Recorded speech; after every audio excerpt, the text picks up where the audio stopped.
Hello students. आज के इस वीडियो में है क्लास 10 का चैप्टर नंबर 7।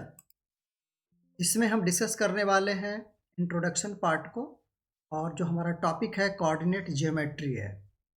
तो आइए हम इसमें जो डिस्कस करने वाले हैं basic terminologies and basic concepts के बारे में, क्या आखिर होता क्या है और इसमें कौन कौन से टर्म्स हम लोग यूज करते हैं, उसका मीनिंग क्या है और यूज कहाँ हम करते हैं। तो चलिए बिना डिले किए हुए हम लोग शुरू करते हैं बेसिक टर्मिनोलॉजी को। तो हमारा बेसिक टर्मिनोलॉजी है, पहला आ जाइए कोऑर्डिनेट ज्योमेट्री आखिर है क्या।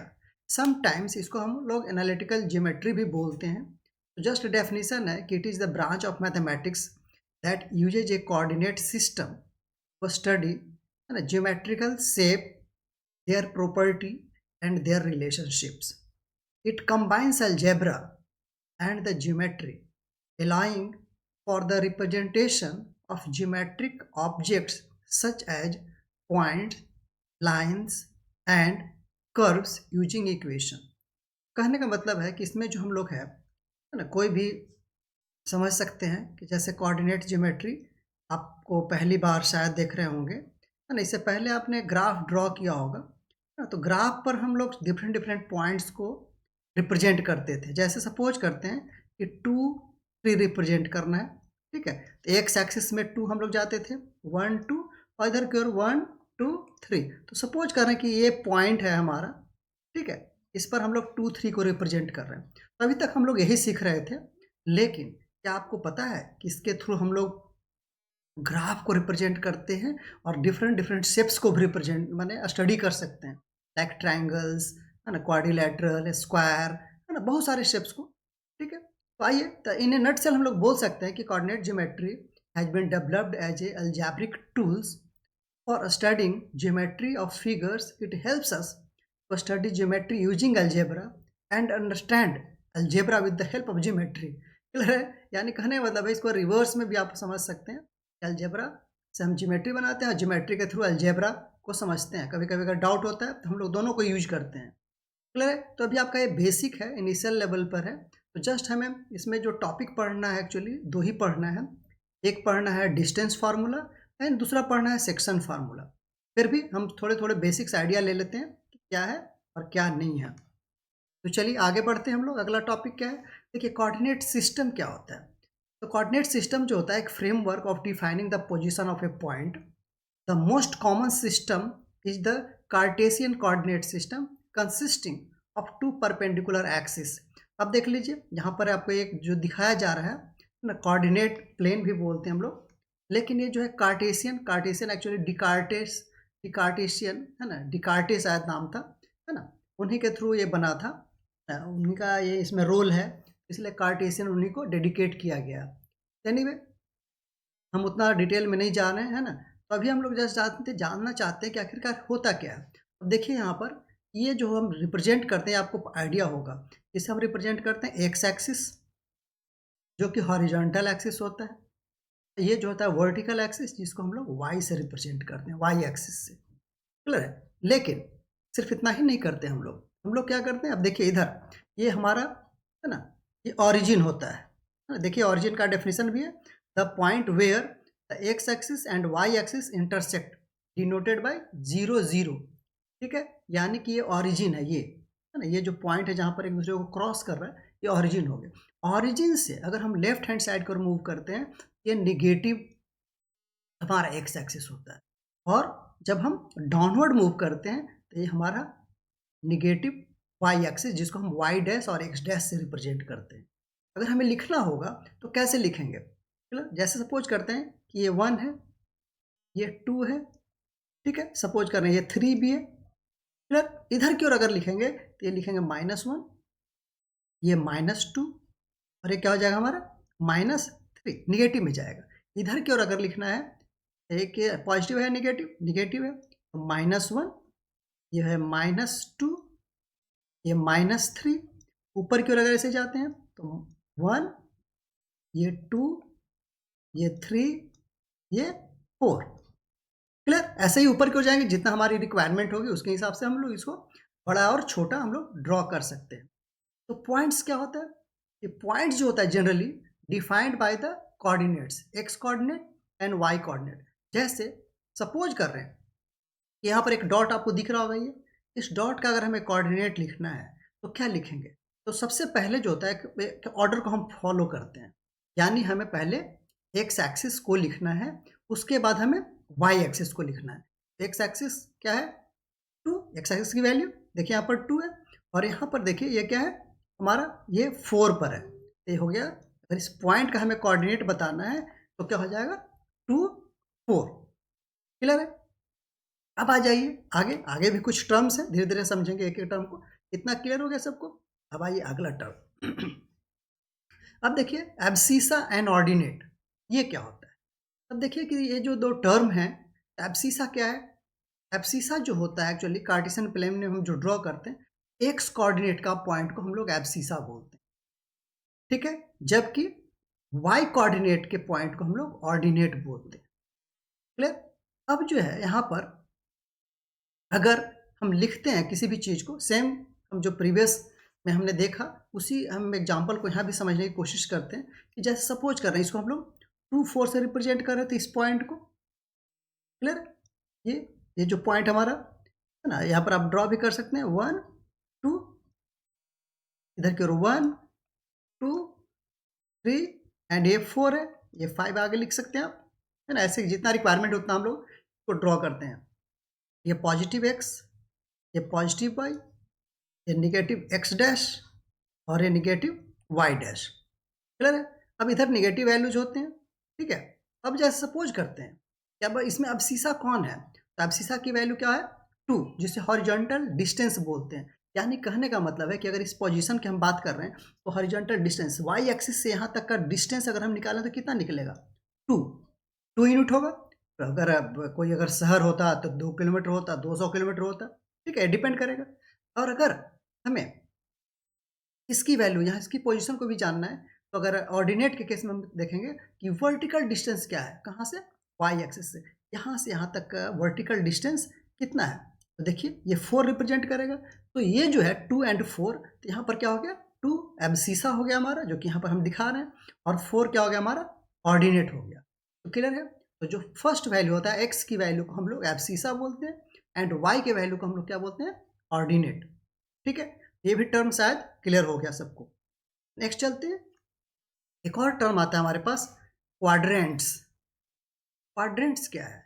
अब देखेंगे कि जैसे हमने बताया आपको, ये रिप्रेजेंट करता है एक्स एक्सिस, ये है एक्स डैश, ये ऊपर वाई और नीचे वाई डैश है। अगर हमने इसके वैल्यू को देखा है, देखिए 1, 2, 3, 4, यहाँ पर सेम नेमिंग कर देते हैं, 1, 2, 3। इधर क्या करेंगे? -1, -2, -3, ये -4। नीचे की ओर अगेन चलते हैं, -1, -2 एंड -3। और भी जितनी अगर रिक्वायरमेंट होगी हम आगे की ओर मूव करेंगे।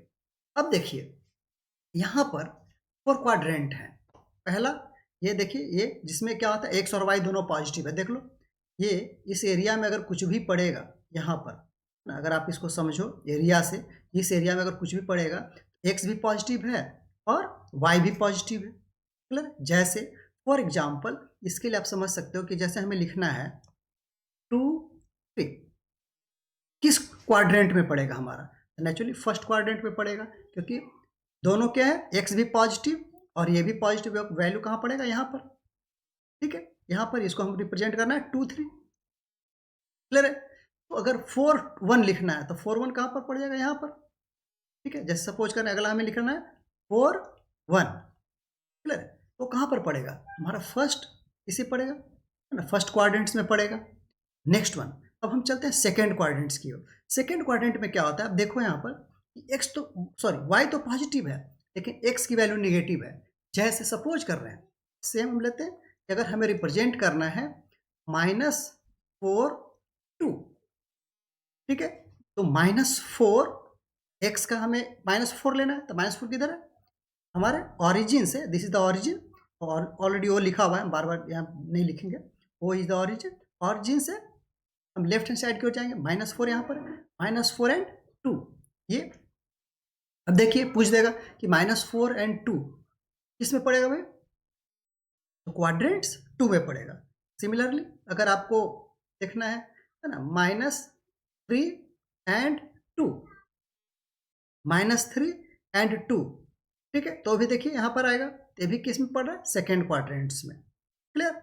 अगर सपोज कर रहे हैं कि आपके पास दोनों निगेटिव हो गया, है ना, एक्स एक्सिस भी निगेटिव है एंड वाई एक्सिस भी निगेटिव है, कैसे चाहते हैं ऐसे ऐसे, सपोज कर लें आप, हमको निकालना है -2 और -3।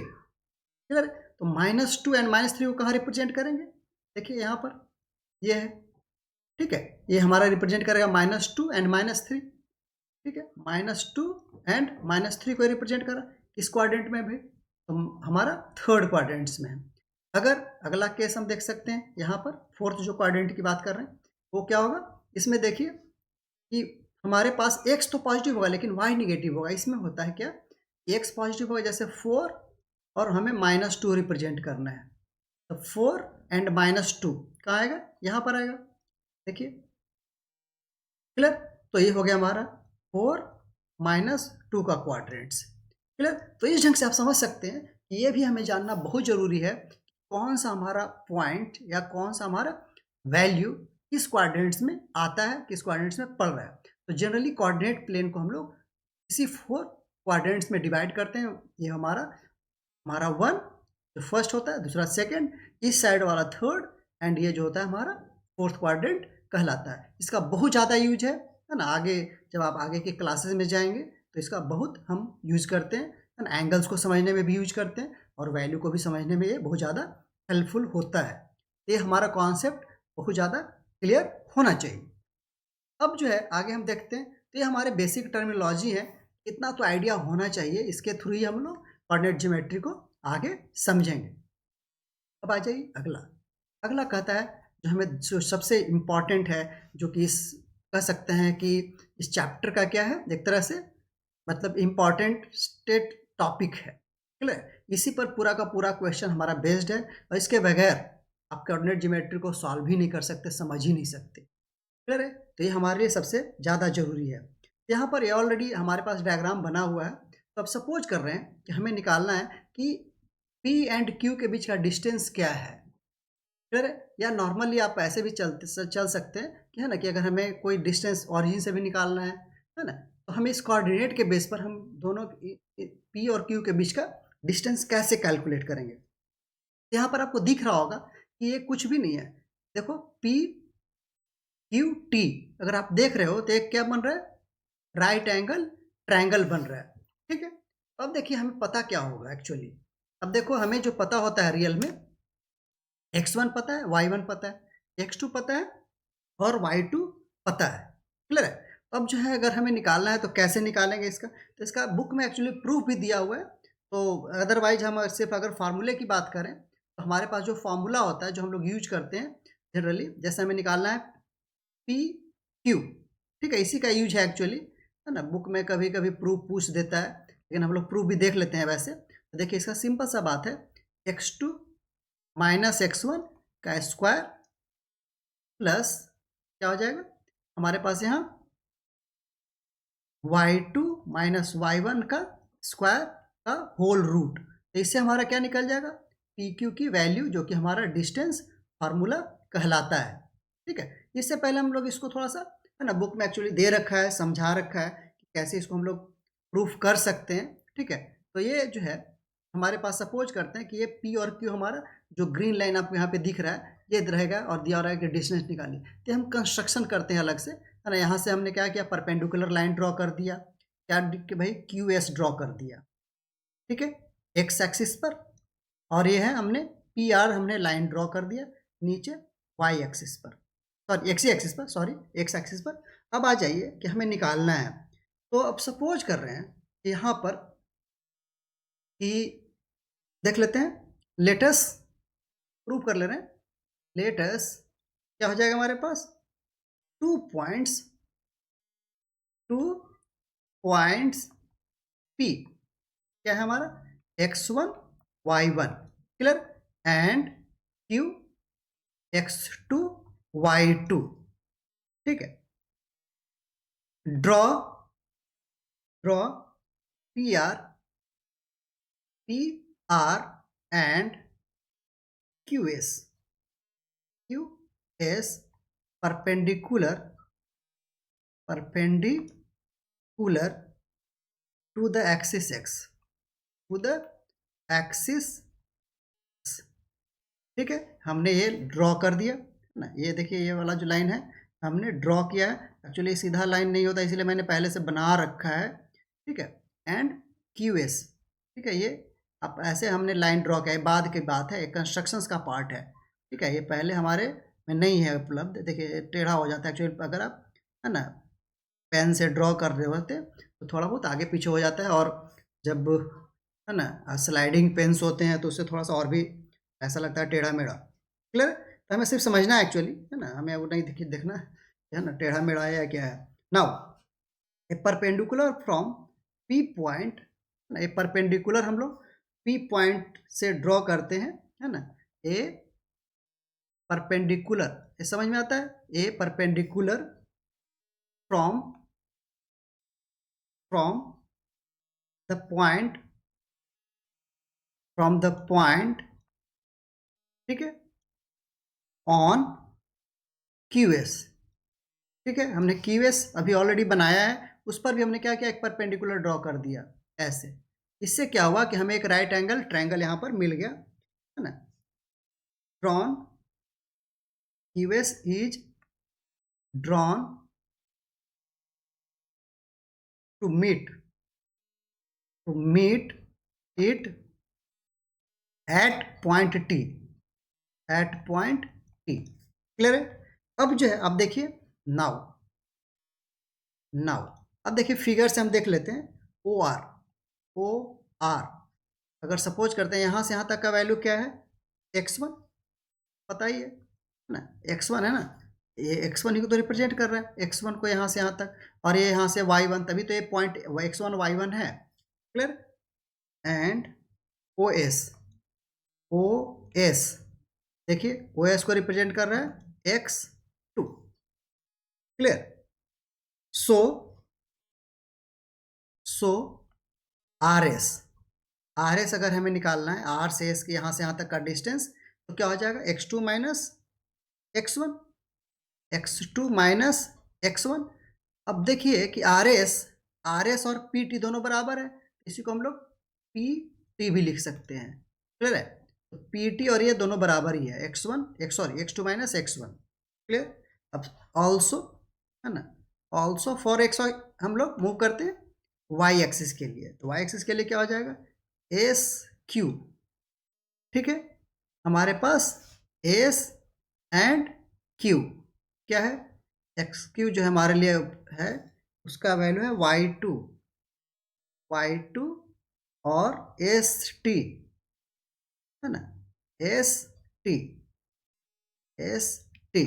इज इक्वल टू है हमारे लिए, इसी को हम PR भी बोल रहे हैं, है ना, PR is equal to y1, clear है। सो हमारे पास क्या हो जाएगा, QT ये QT इज इक्वल टू क्या हो गया हमारे लिए, देखिए y2 माइनस y1।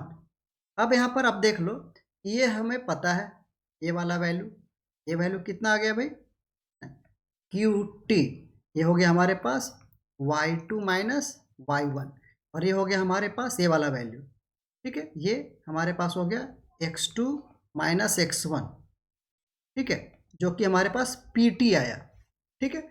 ये भी वही सेम है क्योंकि यहाँ पर भी वही वैल्यू है, ठीक है। अब जो है, अब देख लो ये जो वैल्यू है क्या है, राइट एंगल ट्रायंगल हमें दिख रहा है, तो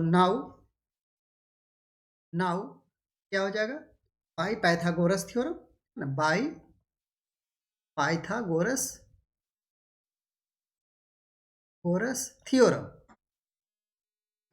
थ्योरम में क्या हो जाएगा, पाइथागोरस थ्योरम इन ट्रायंगल क्या हो जाएगा, PQT, क्लियर।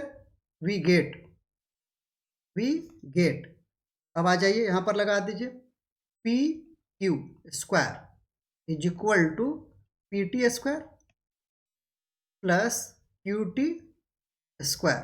अब देखिए इसका हमारा वैल्यू आ चुका है। क्या आया था भाई? हमारे पास आया था ये पीटी का वैल्यू।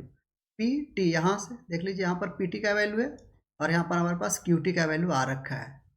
क्लियर? तो पीटी अब हम लिख सकते हैं x2 माइनस x1 का होल स्क्वायर प्लस क्या आ जाएगा y2 माइनस y1 का होल स्क्वायर। तो देयरफॉर क्या लिख सकते हैं? P Q is equal to under root x2 minus x1 का whole square plus y2 minus y1 का होल स्क्वायर। क्लियर? तो यह जो था हमारा, अब देखिए कि यही डिस्टेंस हमें निकालना था। ये जो होगा यही हमारा डिस्टेंस फार्मूला हो गया। ठीक है? तो वैसे प्रूफ तो आता है नहीं कभी, लेकिन हम सिर्फ समझाने के लिए कि आखिरकार लोगों को ये कॉन्सेप्ट क्लियर हो कि आखिर आ कैसे गया। बहुत लोग हम x2 माइनस x1 क्यों कर रहे हैं, y2 माइनस y1 क्यों कर रहे हैं, तो उसके कॉन्सेप्ट्स के लिए ये है। क्लियर? सम टाइम क्या होता है कि अगर सपोज कर रहे हैं ये डिस्टेंस हमें निकालना है ऑरिजिन से। ठीक है?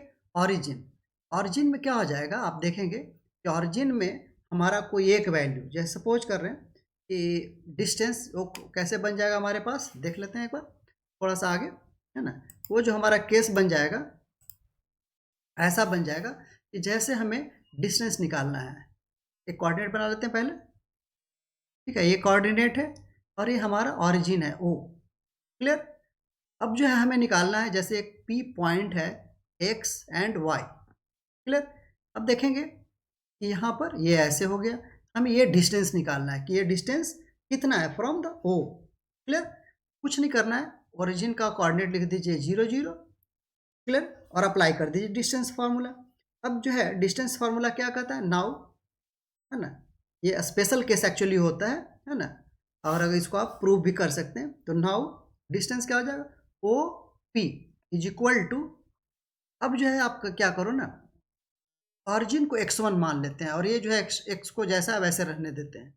क्लियर? तो जहाँ जहाँ x1 है वहाँ पर हम 0 पुट कर देंगे, तो ये डिस्टेंस फार्मूला से ही आ जाएगा। देखिए कैसे, x2 के जगह पे x है, माइनस x1 के जगह पे 0 स्क्वायर, प्लस y2 के जगह पे y है एंड y1 के जगह पे 0 है। क्लियर? स्क्वायर।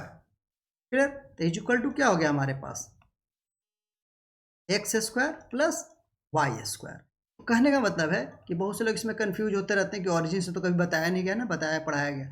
अब देखिए actually if you are going to apply your mind, है ना, आप अपने थोड़ा इंटेलिजेंस को यूज करेंगे तो इट विल वेरी ईजी, आसान है ना। ऑरिजिन के जगह पे हमने x1, अब x1 जो भी है ना, जैसे या फिर आप ऐसे भी कर सकते थे कि x1 इज इक्वल टू 0, है ना, y2 is equal sorry y1 is equal to 0 and यहाँ पर x2 is equal to x and y2 is equal to also X Y.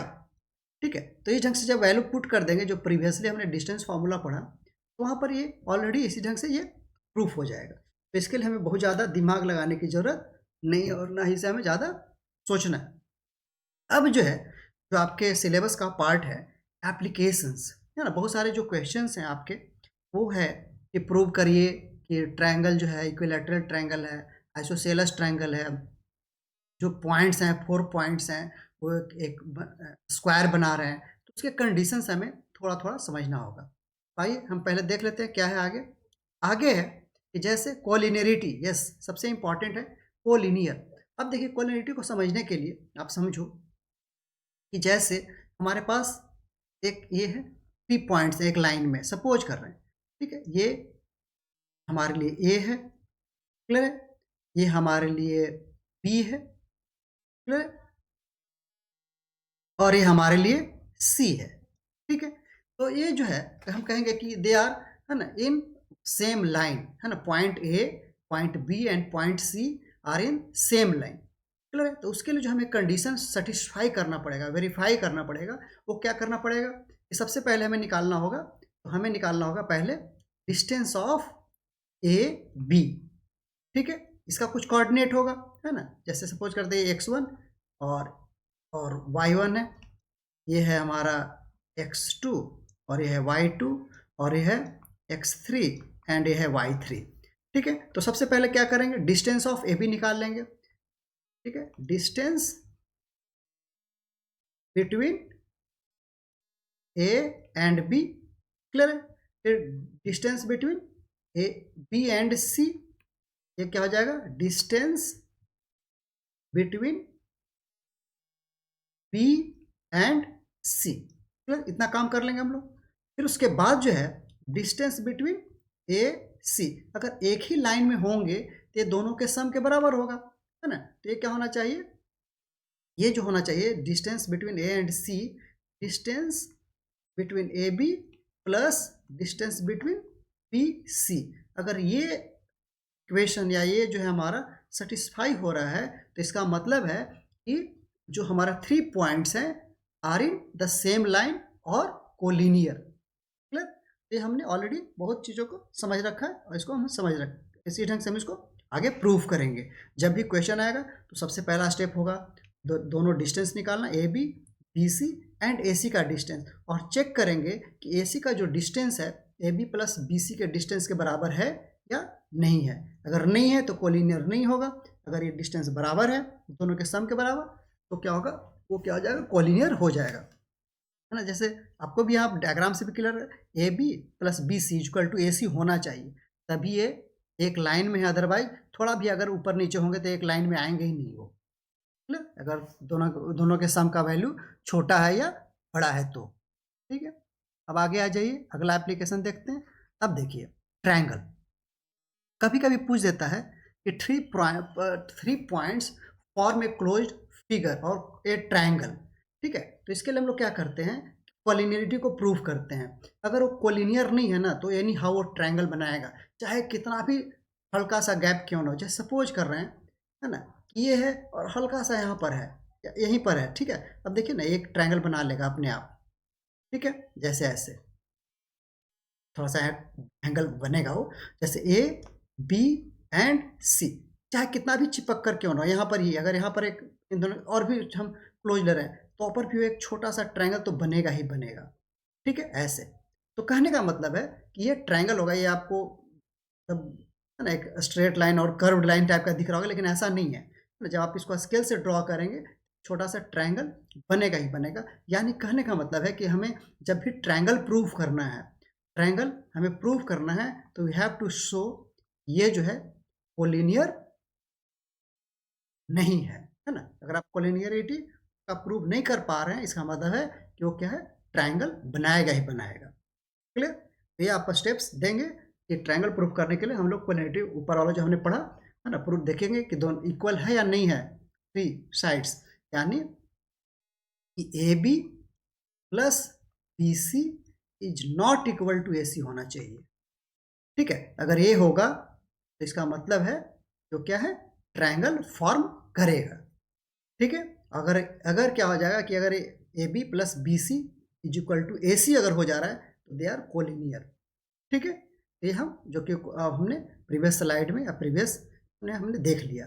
अब आगे ये इक्विलेटरल ट्रायंगल सबसे आसान है, यानी अगर हमारे पास ट्रायंगल है ए बी सी, तो हमें प्रूफ क्या करना है, डिस्टेंस निकालेंगे सबका, ए बी का डिस्टेंस निकाल दीजिए is equal to B C का डिस्टेंस और ए सी का डिस्टेंस। ये क्या होना चाहिए, तीनों इक्वल होना चाहिए। ठीक है, अगर जैसे इसका कोऑर्डिनेट है x1 y1, इसका कोऑर्डिनेट है x2 y2 और इसका कोऑर्डिनेट होगा x3 y3, तो है ना। ए बी का डिस्टेंस निकाल देंगे पहले डिस्टेंस फार्मूला से, फिर बी सी का निकाल देंगे डिस्टेंस फार्मूला से, और हम फिर ए सी का निकाल देंगे डिस्टेंस फार्मूला से। अगर तीनों का वैल्यू सेम आ रहा है तो क्या आ जाएगा, हमारा इक्विलेटरल ट्रायंगल होगा। क्लियर। तो ये डिस्टेंस निकालना, ए बी का डिस्टेंस है ना, रिप्रेजेंटिंग है distance between A B, distance of B C and distance of A C. ठीक है, आपको डाउट यहाँ पर नहीं होना चाहिए, ए सी हम साइड की बात नहीं कर रहे हैं, we are saying here distance between A B. Clear, B C and A C. Now isosceles triangle, अगर क्या होगा, सपोज कर रहे हैं A B C, isosceles triangle का क्या कंडीशन है भाई, आइसोसेलेस ट्रायंगल का कंडीशन है कि कोई दो साइड इक्वल होना चाहिए, कोई दो साइड। इसमें हमें दिख रहा है कि distance A B is equal to distance A C क्या होना चाहिए, बराबर होना चाहिए। यानी कहने का मतलब है कि अगर हमारा ये वैल्यू है ना बराबर है तो क्या हो जाएगा, आइसोसेलेस ट्रायंगल होगा। क्लियर? तो आइसोसेलेस का भी कॉन्सेप्ट क्लियर है। अब आ जाइए, अगर क्वेश्चन दे दिया है ना, यहाँ पर अगेन आप कोऑर्डिनेट लिखना चाहते हो लिख सकते हो, x1 और y1, ठीक है, x2, ये y2 और ये x3 एंड y3। क्लियर? तो ये जो है आपका कहेगा कि ये आइसोसेलेस ट्रायंगल है। क्लियर? कोई भी दो साइड, अब हम ए बी ए सी नहीं, हम सिर्फ डायग्राम के हिसाब से बोल रहे हैं। इट में भी पॉसिबल कि ए बी और बी सी बराबर हो, ठीक है। इट में भी पॉसिबल कि आपका B C and A C, है ना। तो ये जो है तीनों साइड्स में कोई भी बराबर होगा, दो साइड्स बराबर होने चाहिए। तो आइसोसेलेस, आंख बंद करेंगे और कह देंगे कि हाँ, गिवन ट्रायंगल या given points are making isosceles triangle, उस कंडीशन को सेटिस्फाई कर रहा है। अगला जो हमारा है राइट एंगल्ड ट्रायंगल। ये क्या होगा कि अगर हम जैसे A B and C points ले रहे हैं, अगेन सबके पॉइंट्स होंगे x1 y1, ये हो जाएगा x2 y2 और हो जाएगा x3 y3। क्लियर? इसमें क्या करेंगे कि हम निकालेंगे ए बी, निकालेंगे डिस्टेंस ऑफ ए बी, फिर निकाल देंगे डिस्टेंस ऑफ बी सी, ठीक है, एंड डिस्टेंस ऑफ ए सी। और फिर देखेंगे कि पाइथागोरस थ्योरम इस पे अप्लाई हो रहा है नहीं हो रहा है, ठीक है। तो क्या निकाल देंगे हम लोग, डिस्टेंस ऑफ ए सी जो होना चाहिए, डिस्टेंस ऑफ ए बी का square plus distance of A C का स्क्वायर, ये वैल्यू होगा। ऐसे देखने में लग रहा हो कि ये क्या है, ए बी से भी, है ना, जैसे 5 स्क्वायर प्लस, है ना, 3 स्क्वायर, 4 स्क्वायर प्लस 3 स्क्वायर, और ये अगर हमारा 5 आ रहा है ना, कहने का मतलब है कि क्या हो जाएगा, वो राइट एंगल ट्रायंगल होगा।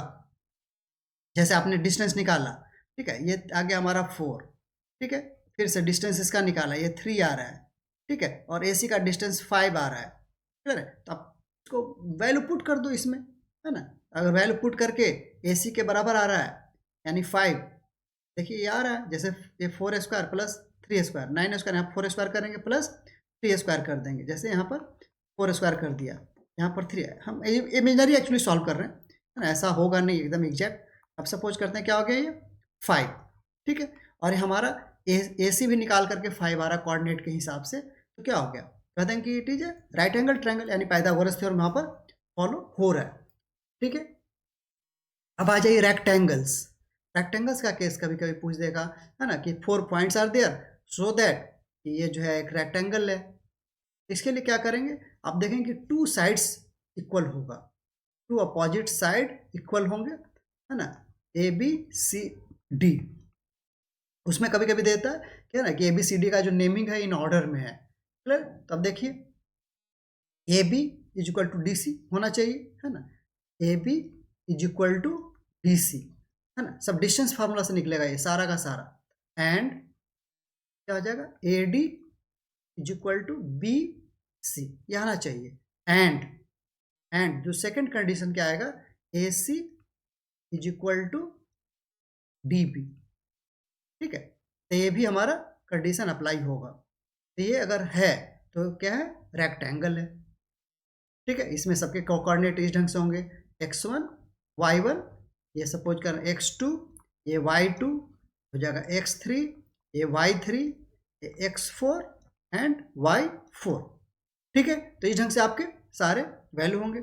सिमिलरली स्क्वायर के केस में, स्क्वायर के केस में क्या होगा, सारे साइड्स बराबर होंगे, ए बी बी सी, है ना, जैसे नेमिंग देते हैं ए बी सी डी, ठीक है, A B equal to B C is equal to D C D is equal to D A, ठीक है। ये सारे साइड्स बराबर होंगे, एंड उसके साथ साथ ये भी बराबर होना चाहिए। क्यों? क्योंकि अगर सिर्फ साइड्स अगर आप प्रूव करोगे ना, तो क्या होगा, रोम्बस भी हो सकता है, ठीक है, रोम्बस का भी केस होता है। तो रोम्बस, तो इसके लिए, क्योंकि रोम्बस में क्या होता है, उसके जो डायगोनल्स हैं इक्वल नहीं होते। क्लियर?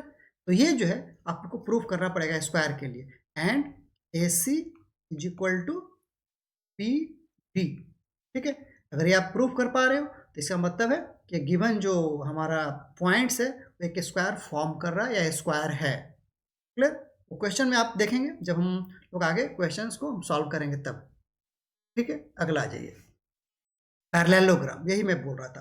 पैरेललोग्राम में देखिए वेरी सिमिलर टू द आपका रेक्टेंगल है यहाँ पर, ठीक है, A B C and D, very similar to rectangle, है ना, यानी कि आमने सामने के साइड्स बराबर होंगे ये एंड ये, लेकिन इसमें जो डिफरेंस होगा, डायगोनल्स बाइसेक्ट तो करेगा, बाइसेक्ट करेगा यानी कि, है ना, एक दूसरे को हाफ हाफ पे बांटेगा, लेकिन नेवर क्या होगा, दोनों एक दूसरे से बराबर नहीं होगा। आप देख सकते हैं यहाँ पर, देखिए ये जो डायगोनल है छोटा है इससे, यानी कि AC जो है नॉट क्या हो जाएगा, इक्वल टू BD। तो यहाँ पर जो कंडीशन हो जाएगा हमारे लिए, AB is equal to DC and DA या AD is equal to BC, ठीक है। बट यहाँ पर क्या होगा, डायगोनल्स नॉट इक्वल होगा, AC is not equal to DB, लेकिन ये बाइसेक्ट करेगा, यानी कहने का मतलब है OD is equal to OB होगा, एंड क्या होगा, AO is equal to OC होगा, ठीक है। ये सारे कंडीशंस आपको देखने पड़ेंगे, वैसे एक दो कंडीशन से हमारे आंसर्स आ जाते हैं, ठीक है, तो इसके लिए हमें बहुत ज़्यादा परेशान होने की ज़रूरत नहीं है, क्लियर है। तो इस ढंग से हमने देखा कि ये सारे हम कैसे क्वेश्चन को कर पा रहे हैं, क्लियर। अब जो है हमारे पास आप देख रहे हैं कि अब इसे हम कैसे सॉल्व कर रहे हैं, ठीक है। अब जो है यहाँ पर आ जाइए, अगला है रोम्बस, ठीक है। अब रोम्बस में क्या है भाई, तो रोम्बस में आप देखिए कि रोम्बस में हम लोग कैसे कर रहे हैं, ठीक है। तो रोम्बस को आप यहाँ पर देख लीजिए आगे, कि रोम्बस भी सेम सिमिलर टू स्क्वायर, अभी थोड़ी देर पहले आपको बताया, क्या बताया था, A B C and D, ठीक है। अगेन सेम कोऑर्डिनेट सबका होगा, A B, जो भी बार बार मैं नहीं लिख रहा हूँ यहाँ पर, अदरवाइज आप यहाँ पर मैं लिख दे रहा हूँ फिर से, जैसे x1 ये y1, ये x2 ये y2, ये x3 ये y3, ये हो जाएगा x4 ये y4, क्लियर।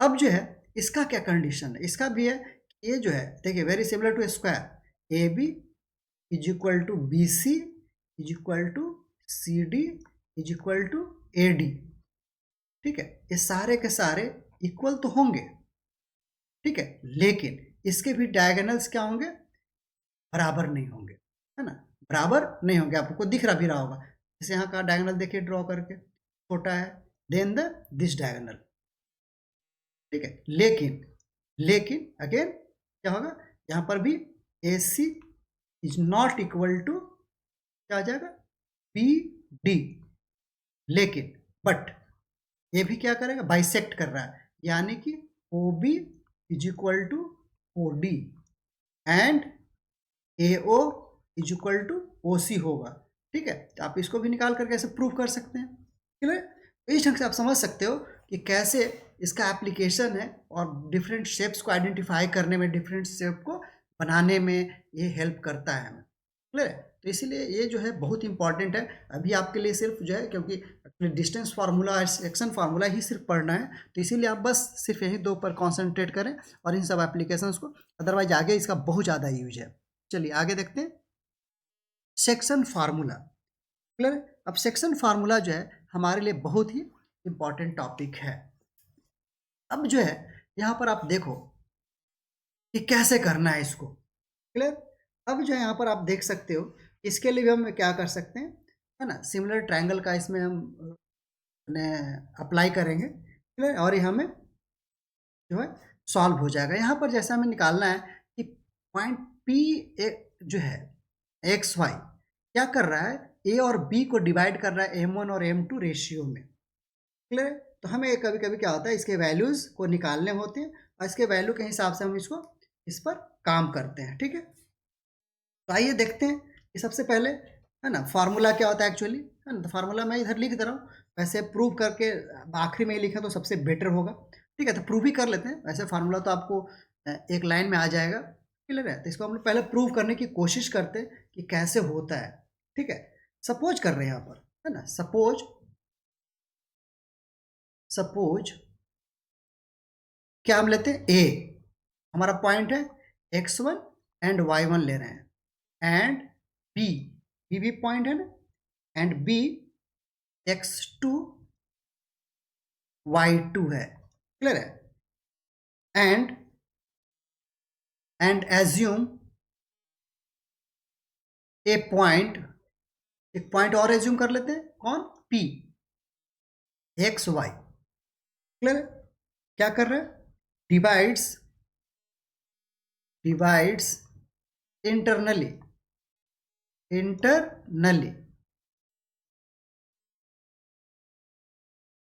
इन रेशियो, क्या है ratio, m1 is to m2, divide कर रहा है। अब जो है क्या हम देख सकते हैं, अब यहाँ पर जो है डायग्राम बन रहा है हमारे पास, ठीक है। अब डायग्राम में देख लीजिए कि पी ए अगर रेशियो के फॉर्म में है तो क्या है, P A upon P B is equal to क्या हो जाएगा, m1 अपॉन m2, होगा या नहीं होगा, फिर अब जो है आपको इस डायग्राम से समझ में आ रहा होगा, जैसे देखिए पी ए का वैल्यू यहाँ पर, ये पॉइंट पी है, पी और ए m1 है और पी बी m2 है ये, ठीक है, इसको हम समझ सकते हैं। अब जो है यहाँ पर देखिए कुछ कुछ यहाँ पर भी हम ड्रॉ कर रहे हैं, है ना, आसान होगा हमारे लिए। यहाँ पर लिखते हैं ड्रॉ, ठीक है, ये सारे हम कंस्ट्रक्शन अलग से बनाते हैं, सिर्फ हमारे पास जो ग्रीन है ना वही एक लाइन होता है और कहता है कि इसको जो है बताइए। तो ये क्योंकि ऑलरेडी हमने पहले से ड्रॉ कर रखा है ताकि हमारे लिए सुविधा हो, अदरवाइज सिर्फ ये जो ग्रीन लाइन है ना जो आपको दिख रहा है सिर्फ वही होता है, फिर हम बाकी को अलग से ड्रॉ करते हैं, क्योंकि आपको यहाँ पर मैं लिख रहा हूँ draw A R P S, ठीक है, P S and B T, B T हमने एक लाइन ड्रॉ किया परपेंडिकुलर टू, क्या है, perpendicular to X axis, X axis हमने ड्रॉ कर दिया। अब क्या करना है, अगेन हमें दो लाइन और ड्रॉ करना है, ड्रॉ क्या करना है भाई, ए क्यू, क्लियर है, हम ए क्यू ड्रॉ करेंगे, क्लियर है। हम यहाँ पर सी एक्चुअली हमने माना है, ए क्यू नहीं करेंगे, ड्रॉ ए सी, क्लियर है, ए सी एंड पी क्यू, क्लियर है, ए सी एंड पी क्यू, क्लियर। तो हम क्या ड्रॉ कर रहे हैं, अब आ जाइए, P Q parallel to X axis, parallel to X axis, दिख रहा है सब आपको, जैसे देखिए ए आर, यहाँ ए ड्रॉ हुआ, ए आर, ये हो गया हमारा पी एस और ये हो गया पी टी, वाइल हम लोग ए सी देखिए यहाँ पर ये ड्रॉ कर रहे हैं और पी क्यू यहाँ पे ड्रॉ कर रहे हैं, clear, to the X axis. अब जो है आपने देखा होगा यहाँ पर, है ना, कि ये जो ट्रायंगल जो हमारा बन रहा है, ये ट्रायंगल, ठीक है, एक यहाँ ट्रायंगल बन रहा है और ये ट्रायंगल बन रहा है, ठीक है, ये जो है ना, सिमिलर ट्रायंगल है, सिमिलर ट्रायंगल को रिप्रेजेंट कर रहा है, ठीक है। तो क्योंकि अब सिमिलर ट्रायंगल है, क्योंकि हमने ऑलरेडी पढ़ रखा है, तो इसको हम अभी सिमिलर ट्रायंगल के प्रॉपर्टीज के हिसाब से आपको नहीं समझाना कि ये है तो इसके कारण ये बराबर हो गया, आप ये मान के चलिए कि ये जो है सिमिलर ट्रायंगल बना रहा है। तो यहाँ पर हम लोग लिख रहे हैं कि ट्रायंगल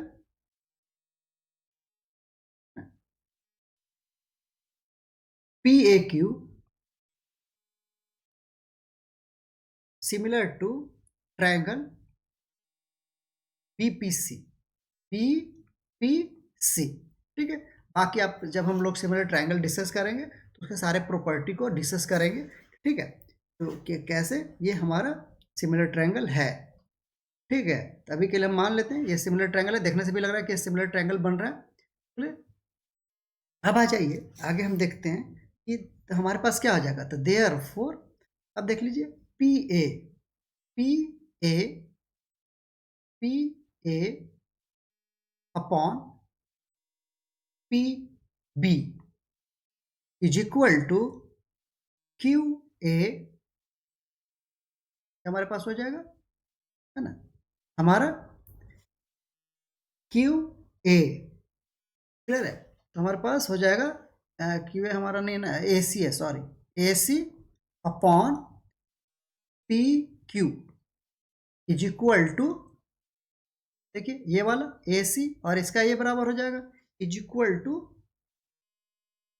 अब आगे आते हैं, आगे हम लोग लिख रहे हैं पी, ठीक है, पी क्यू, ठीक है, हमारे पास क्या आ जाएगा, आ जाए यहाँ पर, यानी कि हमारे पास यहाँ पर हो जाएगा P C upon B Q, ठीक है, ध्यान से देखिए सारा, है ना, पी सी ये वाला, अब देख लीजिए यहाँ पर हम लाइन ड्रॉ कर रहे हैं, this is equal to this, this is equal to this one and this one, 3 line से 3 लाइन ये, ठीक है। अब जो है आ जाइए यहाँ पर हम लोग अब देख लेते हैं ए क्यू, है ना, तो हमारा ए सी है, तो हेयर हेयर ए सी, क्लियर है, ए सी इक्वल टू क्या हो जाएगा हमारे लिए, ए सी इक्वल टू क्या लिख सकते हैं हम लोग, A C equal to R S, देखिए नीचे R S is equal to हम लोग क्या लिख सकते हैं, हम लोग लिख सकते हैं O S minus O R is equal to क्या हो जाएगा, x minus x one, clear है। Similarly P Q is equal to क्या हो जाएगा हमारे लिए, आ जाए S T is equal to, S T को हम क्या लिख सकते हैं, लिख सकते हैं ओ टी, देखिए ओ से टी तक, यहाँ से यहाँ तक का डिस्टेंस, ठीक है, O T minus O S, सिर्फ देखिए प्रूफ हम सिर्फ समझाने के लिए कर रहे हैं, अदरवाइज है ना बिना प्रूफ के भी हम इसको सॉल्व कर देंगे, क्योंकि हमें प्रूफ आता नहीं है पेपर में, लेकिन थोड़ा कॉन्सेप्ट क्लियर हो इसके लिए आप थोड़ा सा इस पर अगर आप भी ध्यान दे दोगे, ठीक है, कि कैसे हो रहा है क्या हो रहा है, तो it will be very easy, आपको बाद में समझने में आसानी होगी, ठीक है। अब आ जाइए अगला है, अगला जो हम निकाल रहे हैं, है ना, अगला हम निकालेंगे आपका ये, है ना, पी सी, ठीक है, P C is equal to क्या हो जाएगा, देखिए P C is equal to हो जाएगा हमारे लिए P S minus C S is equal to क्या लिख सकते हैं हम लोग, y minus Y one, Y minus Y one, clear है। अब देखिए यहाँ पर, यहाँ से यहाँ तक हम y मान रहे हैं पूरा, और यहाँ से यहाँ तक 1 है, y1, ठीक है, y1 नीचे लिख दें, डैश टाइप का लग रहा है, ठीक है, डैश टाइप का लग रहा है, उसको हटाते हैं, है ना, डैश नहीं है वो, ये डैश जो है लग रहा है कि डैश है, ठीक है। अब आ जाइए आगे, सिमिलरली हम लोग क्या निकाल सकते हैं, क्लियर, बी क्यू क्या हो जाएगा हमारा, B T minus Q T is equal to, again हो जाएगा हमारे पास y2 माइनस वाई, क्लियर, ऐसे, ठीक है। अब जो है, अब आ जाइए, अब इसको हम लोग वैल्यू को पुट करते हैं, वैल्यू को अब पुट करते हैं, अब वैल्यू को पुट करेंगे तो सब्स्टिट्यूटिंग, है ना, जो हमने पहला इसको हमने एज्यूम किया था, आ जाइए, है ना, कौन सा, तो ये, क्लियर, यहाँ पर हमारा ये है हमारा इक्वेशन 1, है ना, तो इसको हम वैल्यू को पुट करते हैं। अब देख लीजिए पी ए और बीपी, पी ए और बीपी का वैल्यू क्या है, हम लिख सकते हैं m1 upon m2, m1 upon m2, ठीक है। तो आ जाइए, वी हैव डायग्राम से हम लोग ले लेते हैं, m1 upon m2 is equal to हो जाएगा हमारे पास x माइनस x1 ठीक है, अपॉन x2 माइनस एक्स। देखिए यहाँ से सब यहाँ पे आ रहा है, ठीक है। ये जो हमने वैल्यू निकाला अभी, है ना, देखिए सब हमने निकाला ए सी, ठीक है। ए सी का वैल्यू ये आया, ए सी का वैल्यू देखिए एक्स माइनस एक्स वन है। फिर उसके बाद हमने निकाला पी क्यू का एक्स टू माइनस एक्स, ठीक है। तो सिमिलरली अब देखिए यहाँ पर पी सी, ठीक है, और बी क्यू, और पी सी जो हमारा है और बी क्यू हमने यहाँ पर लिखा हुआ है, ठीक है। तो ये P C Y minus Y one upon ये, ठीक है। तो उसी को हम यहाँ पर वैल्यू पुट कर रहे हैं। तो ये इक्वेशन वन में हम सब यहाँ पर लिख रहे हैं। इज इक्वल टू क्या हो जाएगा हमारे पास, y minus Y one upon y two minus y. Clear. अब जो है आप इसको क्या लिख सकते हैं, है ना। अब जो है पहले x1 को लिख लें, x वाला, है ना। हम लोग इसको दो पार्ट में डिवाइड कर रहे हैं। देखिए m1 upon m2 is equal to ये, और m1 upon m2 is equal to y वाला वैल्यू भी हो सकता है। हम लोग इसको क्या कर रहे हैं, अलग अलग कर रहे हैं। Now taking m1 upon m2 is equal to x minus x1 upon x2 minus x। Clear है। इसको अगर हम सॉल्व कर देते हैं, है ना, इसको यहीं पे हम अगर सॉल्व करते हैं क्या हो जाएगा, देयरफॉर क्या हो जाएगा, ये सब में मल्टीप्लाई हो जाएगा। x इज इक्वल टू हमें सॉल्व करके, सॉल्व करने का आदत डालिए, ये सॉल्व करके हमारे पास आएगा m1 x2, ठीक है, अपॉन m2 x1 इसका अपॉन m1 प्लस m2, ठीक है। यानी कहने का मतलब है कि x इज इक्वल टू, इसको सॉल्व करेंगे तो सॉल्व करके आ रहा है m1 x2 plus m2 x1 upon m1 plus m2, ठीक है। तो इफ अगर हम क्या कर रहे हैं, m1 upon m2 is equal to ले रहे हैं y minus Y one upon y2 minus y, ठीक है। जब इसको सॉल्व कर रहे हैं, तो जब सॉल्व करेंगे तो y is equal to cross multiplication करेंगे, है ना, तो आ जाएगा, ठीक है। क्योंकि ये थोड़ा सा कैलकुलेशन है, आप इसको आराम से टाइम देकर के इसको कीजिए। ये हमारे पास आ जाएगा m1 y2 plus m2 y1 upon m1 plus m2, ठीक है। ये हो गया x और y कोऑर्डिनेट का वैल्यू अलग अलग, यानी कि कहने का मतलब लिख सकते हैं देयरफॉर एक्स वाई अगर हमें निकालना है, ठीक है, X Y is equal to आप यहाँ पर एक साथ में भी लिख सकते हैं, जैसे m1 x2 plus m2 x1 upon m1 plus m2, ठीक है। y के लिए हम लिख रहे हैं m1 y2 plus m2 y1 upon m1 plus m2। Clear. तो ये जो है इस ढंग से हमने देखा कि ये जो है इसी फार्मूले को हम लोग बोलते हैं, this is known as section formula, this is known as section formula, ठीक है। अब जो है बहुत से लोग कंफ्यूज रहते हैं ना कि हमें याद कैसे रहेगा ये, ठीक है। तो याद करने का सबसे आसान सा तरीका है, देखिए एक ये लीजिए, एक ये लीजिए, एक लाइन ड्रॉ कर देना, यहाँ पर लिख दो x1, यहाँ पर लिख दो y1, और यहाँ पर लिखो x2, यहाँ पर लिखो y2, ठीक है। और यहाँ पर एक ऐसे लिखो और यहाँ पर लिखो m1 और m2, ठीक है।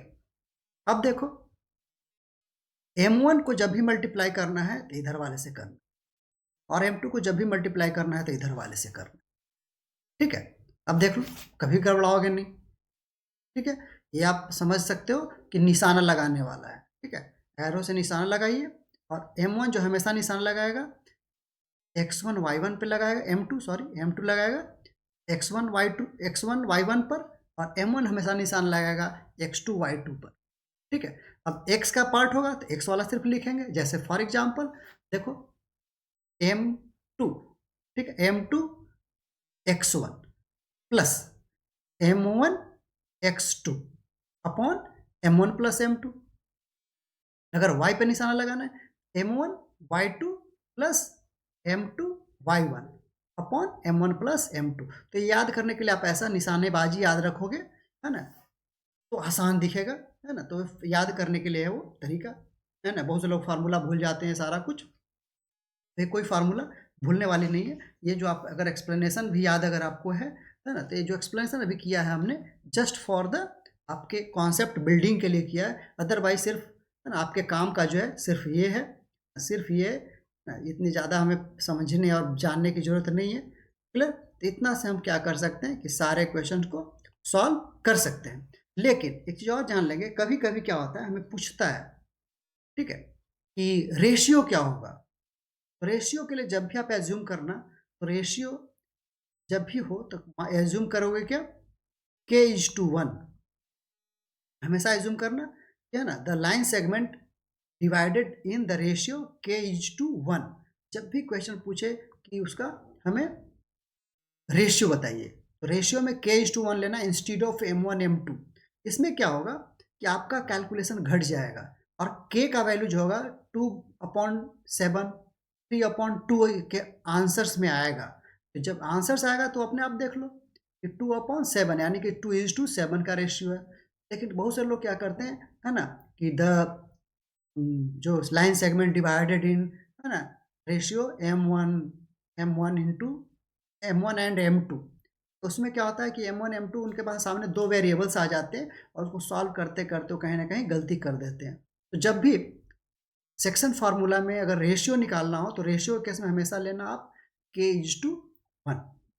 इसमें क्या होगा कि k का जो है कोई वैल्यू फ्रैक्शन के फॉर्म में आएगा, तो नेचुरली उसकी फॉर्म में आएगा k इक्वल टू, अगर होल नंबर आ गया तो 2:1 3:1 के फॉर्म में आप उसको समझ सकते हो। तो ये जो है कि आपके लिए मैंने हिंट दिया है कि जब भी रेशियो का निकालने का बात है तो always consider k/1 instead of m1 m2। ठीक है, तो आज भर के लिए इतना ही रहने देते हैं और अगले क्लास में हम लोग सॉल्व एग्जाम्पल्स को देखेंगे एंड इसके अनसॉल्व क्वेश्चंस को भी देखेंगे। तो आज भर के लिए इतना ही रहने देते हैं। चलिए, ओके, थैंक यू। चैनल को आप लाइक और सब्सक्राइब जरूर कर दें ताकि आपके लिए फ्यूचर्स में जो भी हम वीडियो अपलोड करें आपको उसका नोटिफिकेशन मिलता रहे। चलिए, okay, thank you, good bye, okay bye.